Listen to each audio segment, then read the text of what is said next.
You may be seated in the presence of the Lord. The text has been read for you in your hearing already. The text comes from Luke chapter 1 and has been read several times. But let me just read the last two verses. For with God, nothing will be impossible. Then Mary said, Behold, the maidservant of the Lord, let it be to me according to your word. And the angel departed from her. The series I've been working with over the last few weeks has been entitled, Can God Stretch You? This is the third iteration of this sermon. I've been thinking about this quite a bit. I've been thinking about it because I believe that God is in the midst of stretching some of you right now.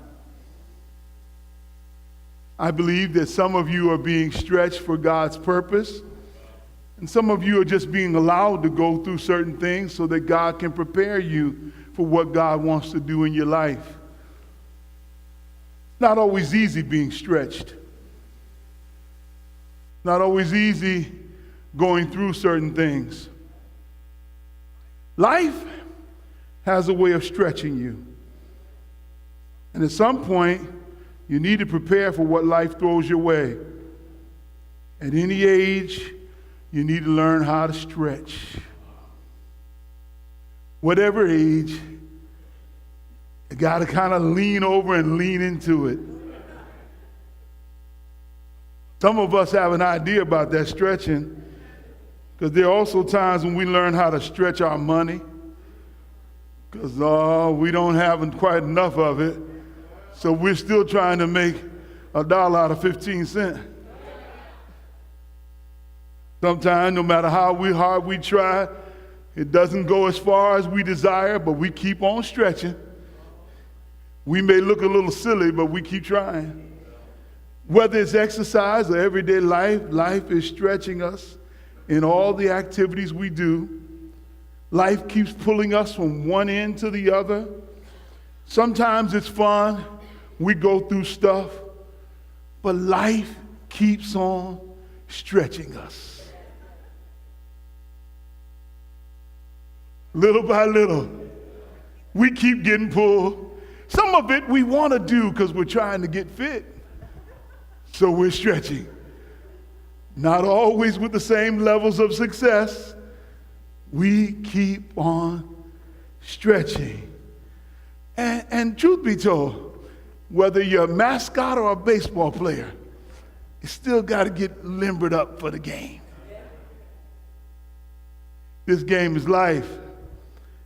Yeah, it's all fun and games till it gets personal. Because there are times when we feel as though we've been put into an archaic torture chamber, stretching machine, and somehow we've made it.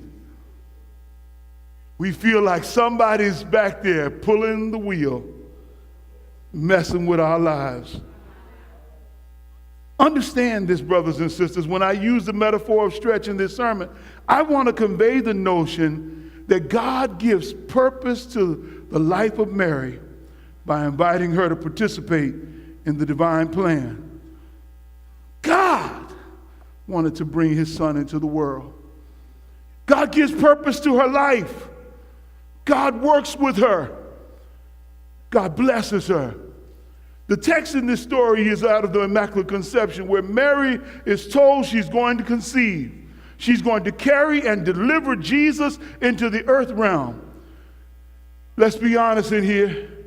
Anyone of any age knows that you cannot carry a baby to full term and not stretch. The physical body's going to go through changes that are both exciting and difficult at the same time. Everything happens when you're pregnant Any pregnant woman in here knows what I'm talking about. If you've ever been pregnant before, you know you start out with that morning sickness, later added to the weight gain, to the swollen feet, to the aching head, and sometimes everything on you hurts from the top to the bottom. Now that's something. The good thing about it is, most times people know something's going on with you. And if they don't, I was really interested in the fact that in Ireland, the Department of Transportation wanted to recommend that expectant mothers who took public transportation would wear a badge. And the badge would let everybody know that there was a baby on board. Because they wore the badge, if you were on the bus or you were on the train, you knew that you should get up and give this woman your seat. She's got her badge on. Baby on board. She's got her badge on. Something's going on with her. She's got her badge on. Well, I hate to tell you this. Unfortunately, believers that are pregnant with possibilities don't have signs. They don't talk about what they're going through. As a result, no one realizes the trials you're experiencing. No one knows that in the morning you wake up not feeling like getting up. No one knows the days you feel like you're dragging, trying to make it. No one knows the days you feel like the expansion is going on and you don't know what you're going to do. No one understands the uncertainty that you function with. They don't see your pregnancy, so they don't know that you're pregnant. They don't know you're being stretched. They don't know what's going on. And sometimes they even see a pregnant glow on you because you look good on the outside, but they don't know what you're wrestling with on the inside. They don't realize that you're trying to hold together the pieces of your life. The reality is you're being stretched. Yeah, it's not easy. It's not easy. Because see, sometimes you get what I like to call a stretch assignment. Yeah, there are those stretch assignments. Those are the ones where God says, I'm going to use you, but I got a full participation clause. You don't get to mail this in. In other words, you won't be the chicken just giving eggs. You're going to be the other one giving whole pieces of meat. I'm taking everything. I want to use you full mind, body, and soul. I don't know. I guess I've learned, I know there's some Wharton graduates up in here. I don't want to mess with them. They understand business far better than I do. But I understand in business there's such thing called a stretch assignment. And by definition, what that is that an employer will give to an employee something to do that is beyond their current knowledge or skill base, in order to stretch the employee developmentally. They want to stretch them. They want to challenge them. They want to see if they can be more than what they are. You know, in reality, I believe in life, God gives stretch assignments to people. God comes to his saints and says, can I use you? You know, when you think about the stretch assignment in business, there are degrees and zones. Either you're going to be bored, you're going to live in the comfort zone, the stretch zone, or the burnout zone. Oh, you didn't get that. There are zones. Either you're going to be bored, you're going to live in the comfort zone, or you're going to get in the stretch zone. Some of you right now are bored with your life because you're not doing anything that God has asked of you to do.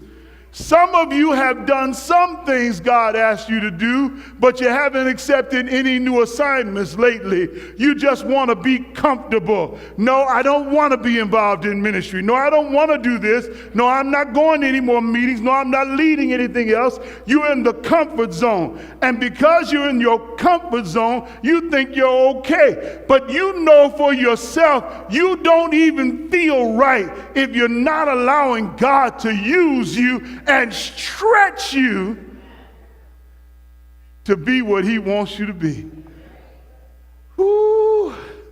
See, some of you complain when there's too much work, and the truth of the matter is you wouldn't know what to do if there wasn't work. Yeah, you got to realize God is giving stretch assignments. It presents a huge opportunity to you.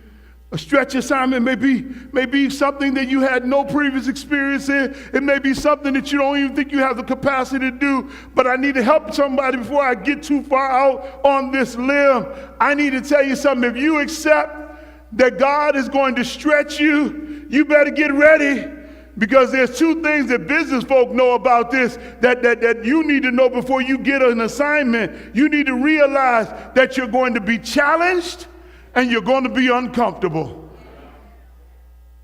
Preaching here once. Yeah, you can't work for God if you don't realize you're going to be challenged. You're not even suitable to work for God if you think all it's going to be is hidey and no more goodbye. That's glory, baby. That ain't real earth. The truth of the matter is life will challenge you. And the moment you seek to do something for God, you will be challenged from the beginning to the end. I don't know. I know there, the metaphor of pregnancy works because I make it gender neutral. But I need to say something about gender specificness in this regard. The female capacity for returning to pain is different than the male capacity. Because I promise you, if a man had to push out one baby, the generations would cease.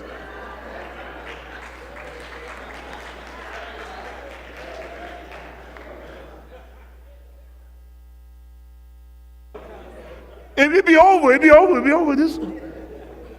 Well, I guess this is the last generation right here.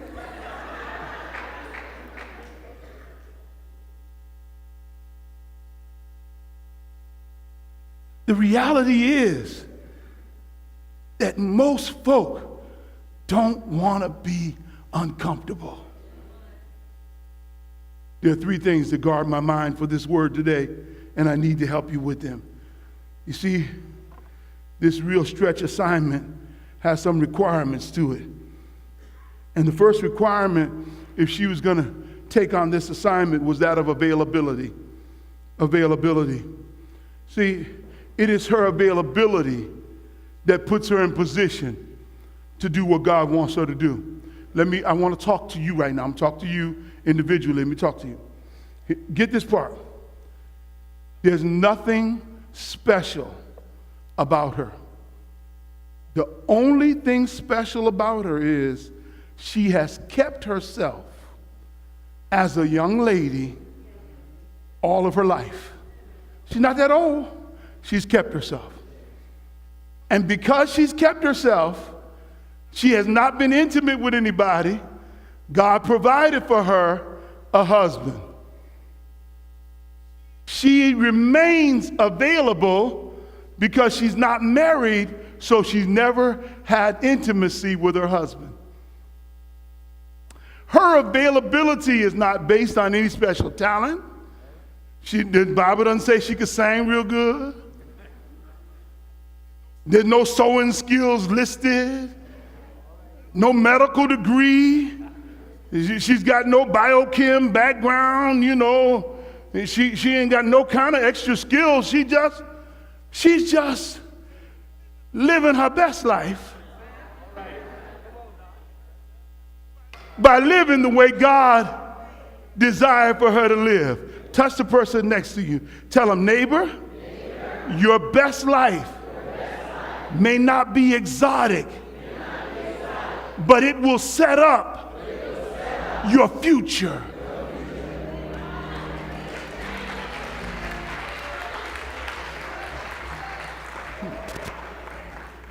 I know I'm preaching in here today. See, sometimes you think you got to do something. You got to be seen. You want everybody to know your name. But let me tell you something. It is by living and doing what is right. You don't have to find anybody. God will find you. Scholarships will find you. Money will come to your doorway. Blessings will come by your house just because you did what God asked you to do. He didn't ask you to be extraordinary. He didn't ask you to be exceptional. He didn't ask you to be excellent. He asked you to live a life that honors him. And because you honor him with your life, he will honor you with your blessings.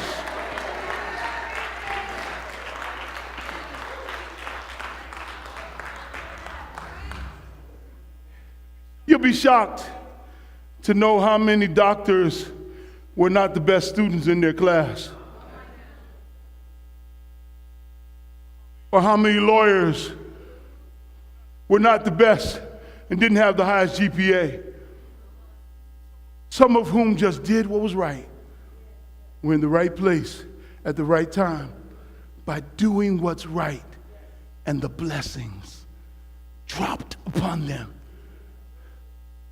Because see, to live your best life is to be what God wants you to be, up to the level of the knowledge that you have of God at this point in your life. I know that was deep. Let me put it like this. She wasn't perfect, but she was trying to be pure. She wasn't perfect, but she was the right person. She wasn't perfect, but she was in the right position. She wasn't perfect, but she had the right potential. Tap the person near you, tell them, neighbor, all of that describes me right now.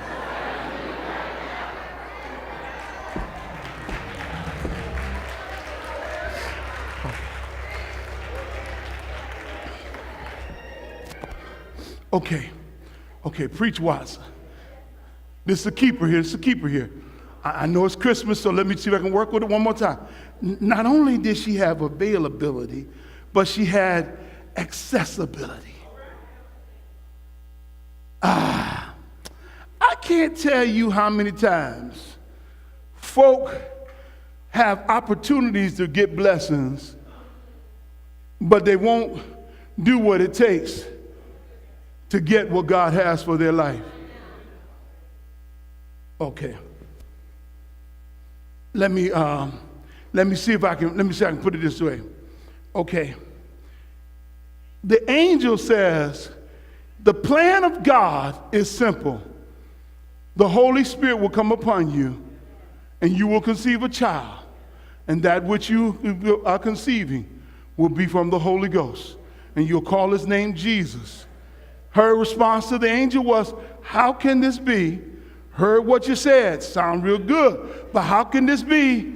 I have never been intimate with anyone, and as far as I know, the only road to conception is through the bedroom. She says, here's the deal. Explain it to her. She turns around and she says, the handmaid of the Lord, be it done unto me. Y'all ain't got it yet. Until she gives her assent. The plan of God means nothing until she gives her assent. You missed it, went over somebody's head. I'm trying to help you now. The plan of God means nothing until she gives God permission to access her life. Y'all still ain't got me here. I was working one time on the computer and I was having some problems. And so I called up to the company, and the person got me online. We were both on the computer. He told me what to do. He said, now look, you can keep going this way, or if you give me permission, I can take over and use your computer just as if I were there. But I can't do it unless you give me permission. Now we can keep going one peck at a time, or we could be done with this. Permission granted.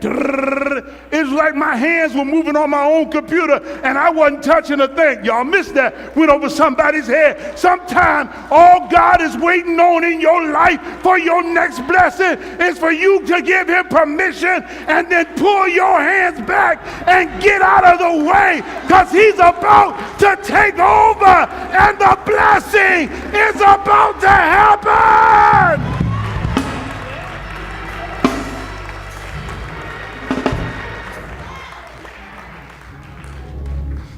Okay, I'm going to my seat with this one.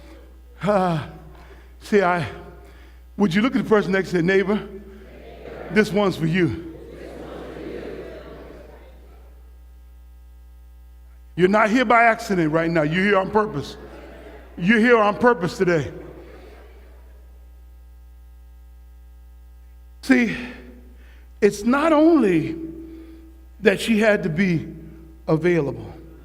Not only does she have to be accessible, but God says, since I'm doing this, I know it's going to happen in your life. I need you to understand that this thing has attainability attached to it. Yeah. Ooh. Preach wise. In other words, and this is good right here. Ooh, this is good. This is good. This is good one. See, what God wants to do in your life, you can't do it by yourself.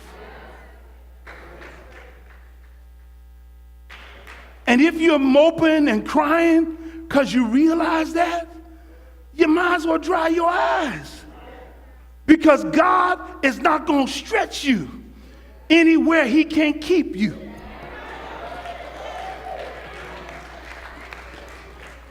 When God gives you an assignment, that assignment is attainable. He promises that he will not leave you, nor will he forsake you. It may get hard. There may be some hurdles to go over, but God goes through it with you. Oh, see, let me do it again. See, I realize there's some risk involved, and some other things may take place, and it may be some difficult days, but I got to help somebody up in here. God's still walking with me. God still got God on my side. Okay, let me preach the text one more time, because y'all ain't got it yet. When they got there, they went to Bethlehem to go and register. And as they go there, there's no room for them at the inn. Now, I want to tell somebody here, you need to realize this. No relatives, no friends, I'll be Ebonic for a moment, let me be hood, no homies took them in. No one took them in. Look at somebody next to you, say, neighbor, never think that lack is a sign of sin.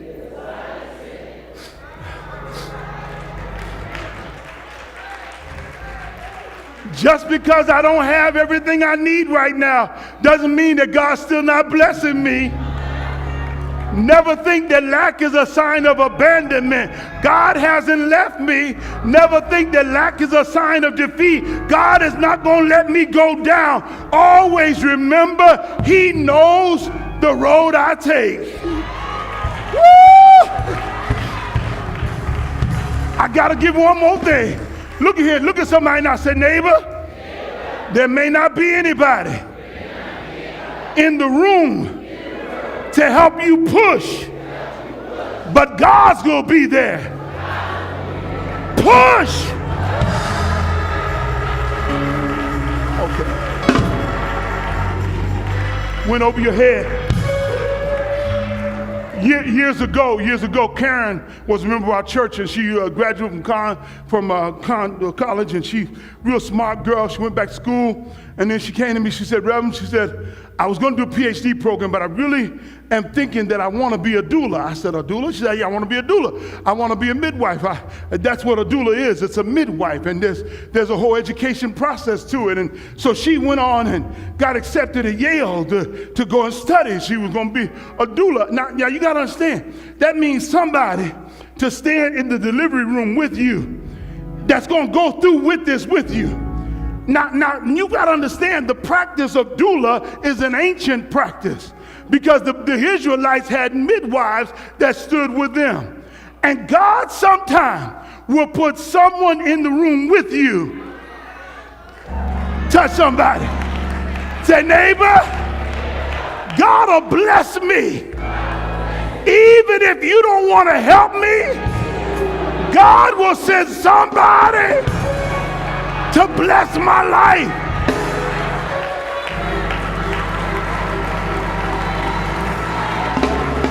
Tell somebody, push, push, push, push. Go on and praise him. Go on and praise him.